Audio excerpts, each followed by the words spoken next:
শুধুমাত্র ১ গজ কাপড় আর কিছু লেস দিয়ে কিভাবে এত সুন্দর একটা ডিজাইনের জামা বানাবা সেটা আজকে দেখাই দিব। অবশ্য আজকে আমি কাটিং ভিডিওটা দেখাই দিতেছি, তার কারণ ভিডিওটা না হলে অনেক বেশি লং হয়ে যাবে সেলাই ভিডিও দিতে গেলে।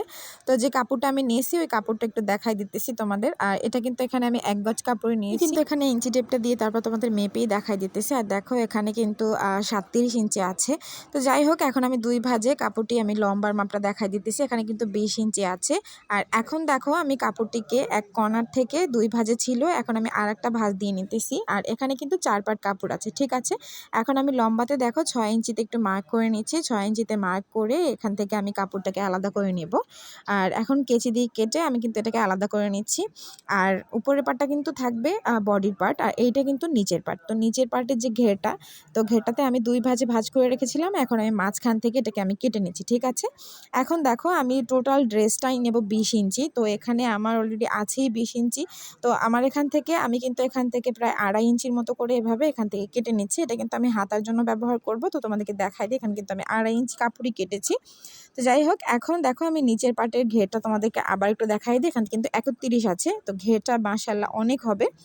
আচ্ছা দেখো, এখন আমি যে উপরে বডির পার্টটা করব সেটা আমি এখানে নিয়ে নিতেছি কাপড়টাকে। আর এখানে ২ ভাঁজে ভাঁজ করে আমি কিন্তু এখানে ৪ পাট কাপড় নিয়েছি।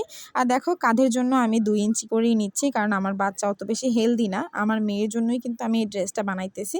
আর সামনের গলা পেছনের গলা আমি সমানই রাখবো, ২.৫ ইঞ্চি দিয়েছি, যেহেতু পিছনে আমি একটা কাট বসাবো, ওখানে আমি টেপ বোতাম দিয়ে দিব। আর বগলের জন্য কিন্তু আমি ৫.৫ ইঞ্চি নিয়েছি। এখন দেখো আমি গলাটা এঁকে নিচ্ছি। আর যে সামনের দিকে যে আমি ৬ ইঞ্চি নিয়েছিলাম, ঠিক ওই বরাবর আমি কাঁধের দিকে চক দিয়ে এভাবে দাগ দিয়ে মিলিয়ে নিব। এখন দেখো আমি কেচির সাহায্যে বগলটা আগে কেটে নিচ্ছি, আর এখান থেকে আমি শেপ করে গোল করে কেটে নেব। এখন দেখো আমি যে গলার যে রাউন্ডটা দিয়েছি ওটা কিন্তু সামনে পিছনে সমান রাখবো দেখে আমি ২ পাটে একসাথেই রেখেছি। আর বলে রাখি, আমি কিন্তু এটা ইনার দিয়ে বানাবো।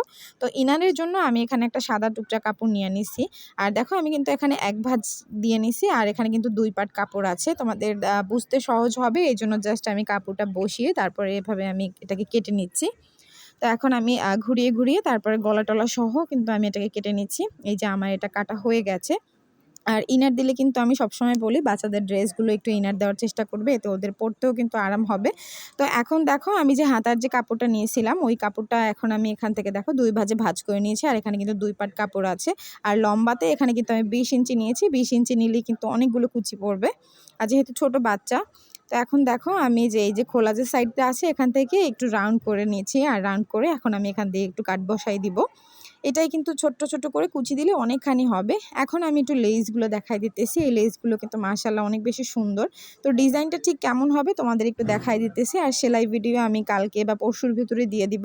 আসলে আমার মেয়েটারও অনেক বেশি শরীরটা খারাপ, আর আমিও ২ দিন ধরে অনেক বেশি অসুস্থ ছিলাম। তো এইজন্য তেমন একটা ভিডিও দেওয়া হয় না। তো এই যে দেখো আমি লেসগুলো কোথায় কোথায় বসাবো, আর এই যে আমার ডিজাইনটা দেখতে হলে অবশ্যই কিন্তু আমার পেজটি ফলো করে রাখতে হবে। আল্লাহ হাফিজ।